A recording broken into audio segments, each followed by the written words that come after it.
Okay, so here's the little kitchenette. This is basically why I chose this hotel.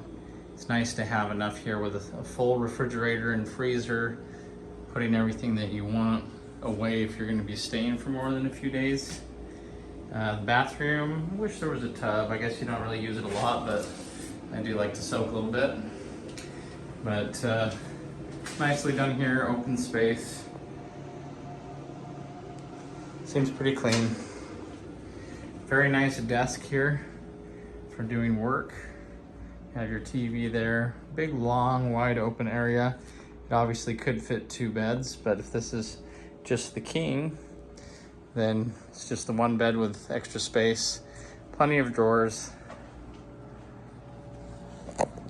Cabinets.